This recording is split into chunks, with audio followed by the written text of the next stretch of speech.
বহু বছর ধরে ভেবেছি যে একদিন মোমো খেতে যাবো, একদিন মোমো খেতে যাবো, কিন্তু যেদিন আমার মুড হয় সেদিন অভিকের সময় হয় না, আর যেদিন অভিকের সময় হয় সেদিন আমার মুড হয় না। কারণ বহু বছর কেন বললাম, কারণ শীত যবে থেকে পড়েছে তবে থেকে আমি অভিককে বলেছি একদিন মোমো খেতে যাবো।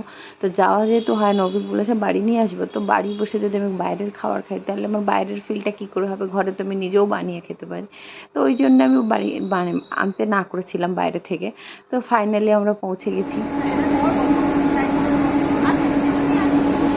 জীবনে যেটা দেখে আমার গপু সবথেকে বেশি খুশি হয় সেটা হলো চুষি। এই চুষিটা পেয়ে যে এতটা খুশি আমি ভাষায় প্রকাশ করতে পারবো না। অনেকে বারণ করেছে এবার চুষি দেওয়ার অভ্যেসটা চেঞ্জ কর, কিন্তু বিশ্বাস করে রাত্রিবেলা এত কান্নাকাটি করে আমি এখন চেঞ্জ করতে চাই না। যাই হোক, তারপরে আমার বোন নিয়ে গেছে চা খাওয়া। অভিক মাঝে মাঝে এখান দিয়েই চা খায়, চাটা নাকি ফাটাফাটি বানায়, কিন্তু আমি যেদিন চাটা খেয়েছি একদমই ভালো বানায়নি। অভিক নিজেই বলছে তুমি কেন ভালো বানালে, আমার বউকে নিয়ে আসলাম।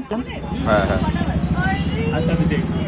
পেছনে উনি এমন করে তাকাচ্ছিলেন, আমার মনে হচ্ছিল আমি অন্যের বর বাচ্চা নিয়ে, কিন্তু বিশ্বাস করে এটা আমার।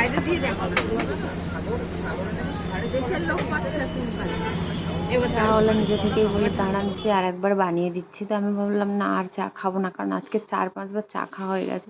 তো এতবার রিকোয়েস্ট করলে আমি চায়ের ব্যাপারে না করতে পারলাম না। তো আরেকবার চা বানানোর পরও চাটা যেন আমার ভালো লাগেনি, মানে সেরকম টেস্ট হয়নি। হ্যাঁ হ্যাঁ দিন না, অসুবিধা নেই।